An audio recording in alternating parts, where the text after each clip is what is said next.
नमस्कार मंडळी, तुम्ही अजूनही वाट बघताय का की पावसाळी अधिवेशनात आपल्या प्रश्नांवर चर्चा झाली असेल, कदाचित तुमच्या गावात रस्ते गेलेले असतील, पिकांवर बुरशी आली असेल, खतं महागलेली असतील किंवा अजूनही कुठेतरी शेतीसाठी वीज नाही आणि वीज आली तर बिलं भरमसाठ असतं।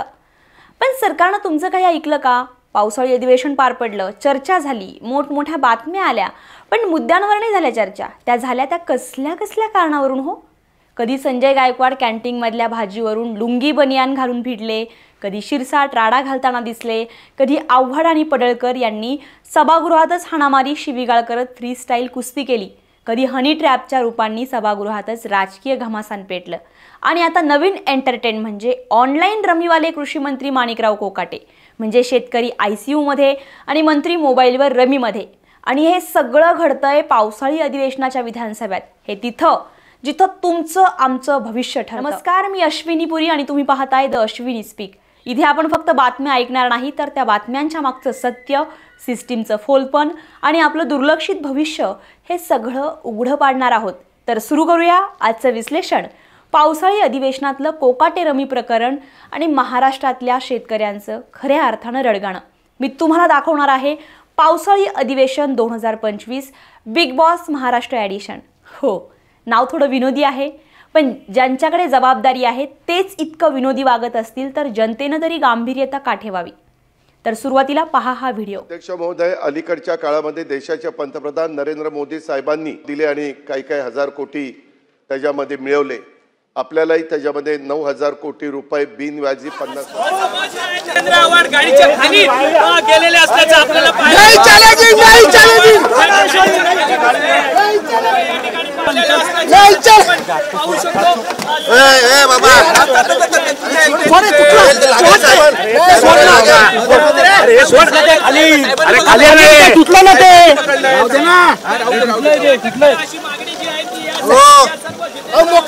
सोडा तुम्ही, त्यांना पकडा, आम्हाला पकडता।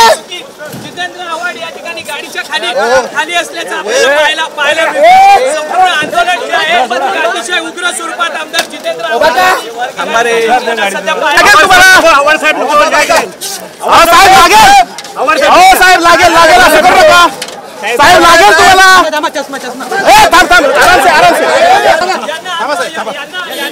यांना रोखण्याचा प्रयत्न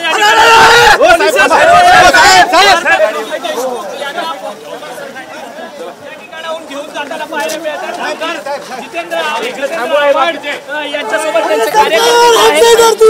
कार्यकर्ते जे आहेत कर्जमाफीचं आश्वासन दिलं, कोरा कोरा कोरा, 3 वेळा कोरा सातबारा, म्हणजे एकदाच करायचं होतं सातबारा कोरा, पण कोरा कोरा कोरा असं आश्वासन देवेंद्र फडणवीस यांनी महाराष्ट्रातल्या जनतेला विधानसभेच्या निवडणुकीच्या आधी दिलं। कारण निवडून येणार नाही ह्याची खात्री असल्यामुळे कदाचित सगळंच तिजोरी मोकळी करायचा निर्णय झाला होता। त्यात कोरा कोरा कोरा हे आश्वासन देण्यात आलं, काय हरकत नाही। दुसरं म्हणजे oral checkup, oral hygiene, dental checkup. दात किडल्यानंतर, दात किडले, दात दुखायला लागला किंवा दात किडला तर आपण जे काही पौष्टिक आहे ते खात नाही। मग आईस्क्रीम खायला जातो, एखादं काहीतरी भलतं सलतं गोष्ट खायला जातो, पण जे पौष्टिक आहार आहे तो आपल्या पोटात जात नाही। आणि म्हणूनच साधारणपणे अनेक शाळांमध्ये आपण पाहतो स्टंटेड ग्रोथ आहे।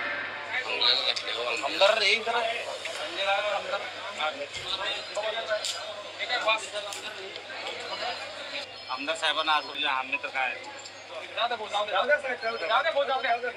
नाव घेऊन माझ्याकडे एकदम नाव घेतो, कारण त्या हगवण्याच्या प्रकरणात मी असं करू नका। सातत्यानं मोदी तुमचा बाप असेल, शेतकऱ्यांचा बाप होऊ शकत नाही अध्यक्ष महाराज। आणि या पद्धतीने दादाभाऊ तुमच्याकडनं असंसदीय भाषेचा उपयोग होणं मला काय बरोबर वाटत नाही। दिनांक 30 जून 2000 हे चुकीचं आहे। सभागृहाची बैठक 5 मिनिटांसाठी स्थगित केली जात आहे। हे चुकीचं आहे। पक्ष बोलायला उभे राहिले असताना असं वागणं तुम्हाला जर शोभत असेल तर मला काय म्हणायचं नाहीये पुढे। भाऊ पटोले या सभागृहाचे माजी अध्यक्ष राहिलेले आहेत, ते अध्यक्ष असताना अध्यक्ष असताना या सभागृहात राजदंडाला स्पर्श केल्यानंतर काय कारवाई करावी या संदर्भातलं रुलिंग झालेलं. त्यामुळे नाना भाऊ मला तुम्ही पुढची कारवाई करण्यासाठी अजून मजबूर करू नका. आपण जागेवर बसा अथवा सभागृहाचं नियमित कामकाज चालू ठेवण्यासाठी मला पुढची कारवाई करायला लागेल. अध्यक्षांवर जणू काही अध्यक्षच दोषी आहेत अशा पद्धतीनं अध्यक्षांवर धावून जाणं हे या सभागृहात आम्ही पहिल्यांदा पाहतोय. लोक वर गेले नाही तसं नाहीये, पण ही पद्धत कुठली आहे की अध्यक्षांच्या अंगावर धावून जायचं? ही पद्धत योग्य नाही, अतिशय अयोग्य पद्धत आहे. अध्यक्ष महोदय, नाना भाऊ हे स्वतः अध्यक्ष राहिले आहेत. अध्यक्ष राहिलेल्या व्यक्तीने अशा प्रकारे अध्यक्षाच्या अंगावर धावून जाणं हे योग्य नाहीये. नाना भाऊंनी माफी मागितली पाहिजे असं माझं मत आहे.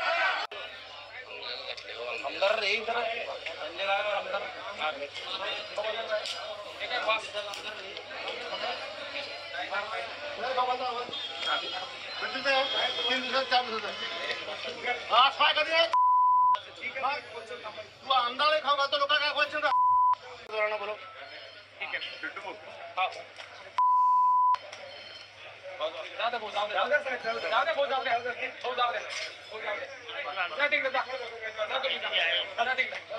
सोबत घे पॅकिंग करून आपल्या सोबत. चला चला चला सकाराम लिफ्ट घे करून घे. चला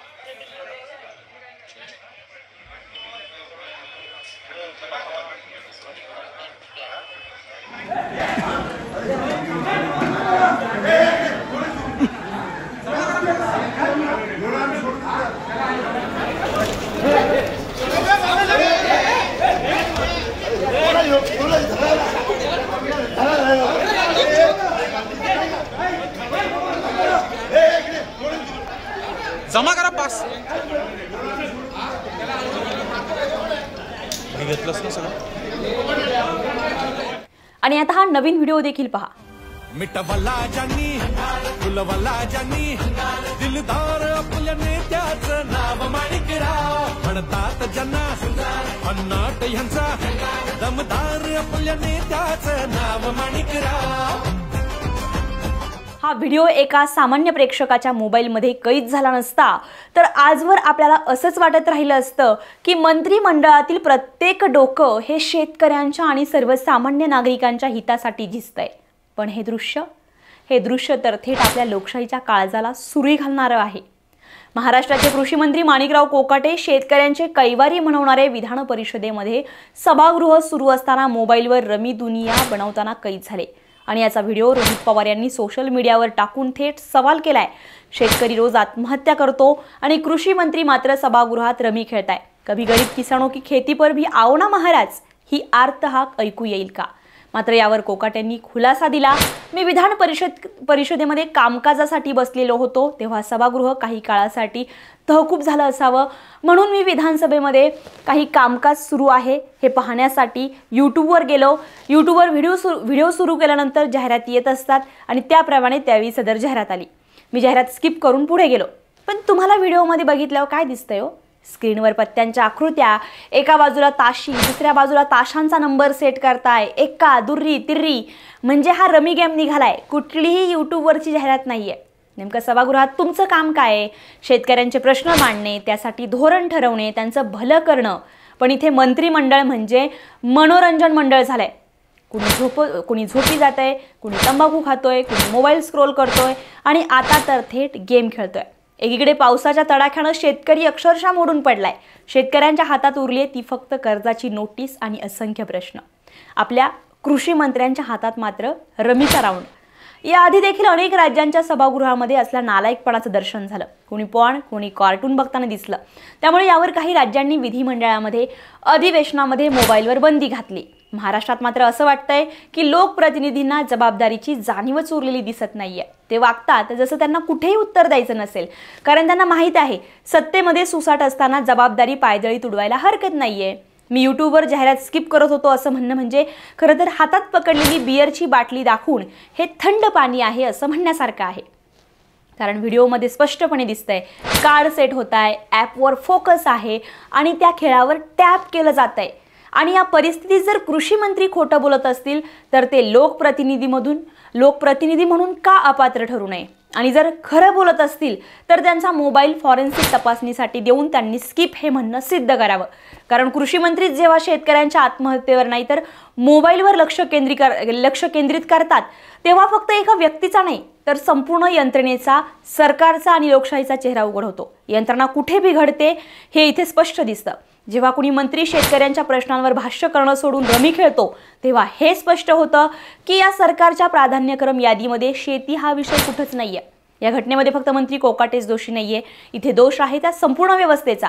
जिथे विधानसभेत चर्चा व्हायला पाहिजे संकटावर, आत्महत्येवर, हमी भावावर आणि विम्यांवर, तिथे कोणती चर्चा होते हो आणि कोणतं लक्ष आहे? लक्ष आहे ते मोबाईलच्या स्क्रीनवर, रमीच्या पत्त्यांवर. आणि या सत्रामध्ये हनी ट्रॅप प्रकरणावरून देखील गदारोळ झाला. महिला आमदारांना चिथावणारे आरोप झाले, पण प्रश्न काय सुटले? कुठलेच नाही. हनी ट्रॅपच्या चर्चा उफाळून येतात तर कोण कोणत्या जाळ्यात सापडतो या ट्रॅप मागे खऱ्या सत्ताधीशांचा काळा चेहरा दडवायचा तर प्रयत्न नाही ना. या सगळ्या घटनेमुळे विधानसभेतला विश्वासच ढासळलाय आणि हाच ढासळलेला विश्वास आज एका मोबाईल कॅमेरानं पुन्हा जगासमोर आणला. सरकारनं कितीही स्पष्ट करून दिलं, गेम नव्हता, ॲड होती असं म्हटलं, पण शंका मिटली का? नाही. खरं तर सभागृहामध्ये शेतकऱ्यांच्या आत्महत्येचा विषय असतो, पण इथे मात्र थेट शेतकऱ्यांची मंत्रीच ऑनलाईन रमी खेळत असतात. मग हा अपमान कुणाचा आहे हो? शेतकऱ्यांचा की आपल्याच लोकशाहीचा? मग प्रश्न असा आहे की जनता मूर्ख आहे का, की खरंच तुमचं राजकारण इतकं बेशरम झालंय? कृषी मंत्री माणिकराव कोकाटे मंत्रीपद मिळाल्यापासून चर्चेच्या केंद्रस्थानी राहिलेले आहेत. छत्रपती संभाजीनगरमध्ये मे महिन्यामध्ये झालेल्या शेतकरी मेळाव्यामध्ये ते म्हणाले होते की कृषी मंत्री पद म्हणजे ओसाडगावची पाटीलकी. म्हणजे त्यांनी कृषी मंत्री पदाला एवढं हलक्यात घेतलं. पण जेव्हा सिन्नरमध्ये अवकाळी पावसानं शेती उद्ध्वस्त झाली आणि एका शेतकऱ्याला पंचनाम्यावर प्रश्न विचारला तेव्हा कोकाटे म्हणाले, काढलेल्या पिकांचे पंचनामे करून काय करायचं, ढेकळांचे पंचनामे करायचे का? या विधानाचा अर्थ काय घ्यायचा? पुढे ते म्हणतात, घरामध्ये ठेवलेला कांदा नियमात येत नाही, शेतात पडलेलाच येतो. आणि त्याच वेळी शेतकऱ्यांना सवाल करतात, कर्जमाफीचे पैसे शेतीत गुंतवता का? साखरपुडे करता, लग्न करता, विमा हवा, कर्जमाफी हवी आणि शेतीमध्ये 1 रुपयाही गुंतवत नाही. हे विधान एक कृषी मंत्री करताय की एखादा थकलेला यंत्रणेतल्या अधिकाऱ्याचा तोंडचा पट्टा सुटलाय? आणि आता याच कोकाटे साहेबांचा एक नवीन व्हिडिओ महाराष्ट्राच्या विधान भवनामध्ये व्हायरल होतो. त्यामध्ये ते मोबाईलवर रमी खेळताना दिसताय. प्रश्न विचारला तर म्हणे ॲड स्काईप करत होतो. अहो, स्काईप की स्कीप की गेम की प्रमोशन? रमी गेम आणि त्यातली ॲड यातला फरक सामान्य लोक ओळखतात. हनी ट्रॅपचा उल्लेख, रमी गेमिंगचा स्क्रीनशॉट आणि अधिवेशनामध्ये असलेली अश्लील संज्ञा हे सगळं पाहता प्रश्न एकच आहे, हे काही विधान भवन आहे की जुगाराचा अड्डा? आणि आता जनतेचा तर रोष इतका वाढलाय की कोकाट्यांनी राजीनामा द्यावा अशी मागणी आता सोशल मीडियावरून थेट विधान भवनापर्यंत पोहोचली. पण खरंच एका कृषी मंत्र्याचं हे वर्तन योग्य आहे का? शेतकऱ्यांचे प्रश्न टाळणं आणि विधान भवनामध्ये गेम खेळणं हे चालून जातं का? खरंच रमी ॲड स्किप करत होते की रमी खेळत होते? त्यांचा चेहरा पण वाटतं का की ते प्रचार करत होते की शाहरुख खान आणि अजय देवगन सारखे प्रमोशन करून जंगली रमी पे आओ ना महाराज असं म्हणत होते? कारण प्रश्न हा पडतो की सभागृहामध्ये कायदे, चर्चा ऐकायला नाही तर गेम खेळायला मंत्री पाठवले जातात का? सामान्य जनतेसाठी काय नियम आणि मंत्र्यांसाठी काय सुटो? शेतकरी त्रासात असताना त्यांची उपेक्षा करून खुद्द कृषी मंत्री असे वागतात तर नक्की शासन कोणासाठी चाललंय? हे सगळं पाहून तुम्हाला काय वाटतं? पण इथे खरा प्रश्न उभा राहतो, खरंच गेम खेळत होते की फक्त ॲडव्हर्टाईज आली होती? की अगदी निवांत वेळ साधून काही सेकंदासाठी रमी इन्स्टॉल करायचा मोह त्यांना झालेला होता? की आधीच इन्स्टॉल असलेल्या ॲपमध्ये ट्रायल गेम सुरू होता? कारण कोणी विधान भवनात तंबाखू शोधतोय, कोणी उलक्या घेतोय, कोणी थाळीतलं जेवण शिळ मिळालं म्हणून भांडतोय, कोणी सभागृहातच दादागिरी करत हाणामारी करतोय आणि आता तर कोणी तर थेट रमी खेळतोय. या लोकप्रतिनिधींनी खरंच अधिवेशन गाजवलं, पण जनतेच्या प्रश्नांनी नाही तर आपल्या अजब करामतींनी. त्यामुळे प्रश्न हा पडतो की विधान भवनात जे चाललं होतं ते खरंच लोकशाहीचं अधिवेशन होतं की बिग बॉसचा नवीन सीझन? एका बाजूला शेतकऱ्यांच्या टोकाचं दुःख आणि दुसऱ्या बाजूला रमीची चटक. हे बघून तुम्हाला काय वाटतं? कारण कृषी मंत्री साहेबांना आपण आता गेम चेंजर म्हणायचं का याचा विचार अवघा महाराष्ट्र करतोय. तुम्हाला काय वाटतं? कोकाटे साहेबांनीच राजीनामा द्यावा की तेच नव्हे तर संपूर्ण राजकीय रमीचा सेटच रिफॉर्म करावा? या व्हिडिओत तुम्हाला काय दिसलं? रमी खेळताय असं वाटलं की यूट्यूबची ॲड स्किप केली असं दिसलं? बाकी अधिवेशनात काय झालं, कोण हसलं, कोण झोपलं, कोण रडलं याचा हिशोब लागणं कठीण आहे.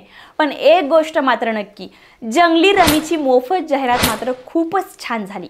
सरकार दरबारी ही जाहिरात फुल टू स्किप न होता थेट फुल स्क्रीनवर झळकली. कोकाटे साहेब, तुमचं काही खरं झालं न झालं, पण गेमिंग कंपनीचं मात्र तुम्ही भलं केलं. या व्हिडिओबद्दल तुम्हाला काय वाटतंय कमेंट बॉक्समध्ये नक्की आपलं मत व्यक्त करा. आणि असेच नवनवीन व्हिडिओ पाहण्यासाठी द अश्विनी स्पीक या चॅनलला लाईक करा, शेअर करा, सबस्क्राईब करायला विसरू नका. तोपर्यंत धन्यवाद.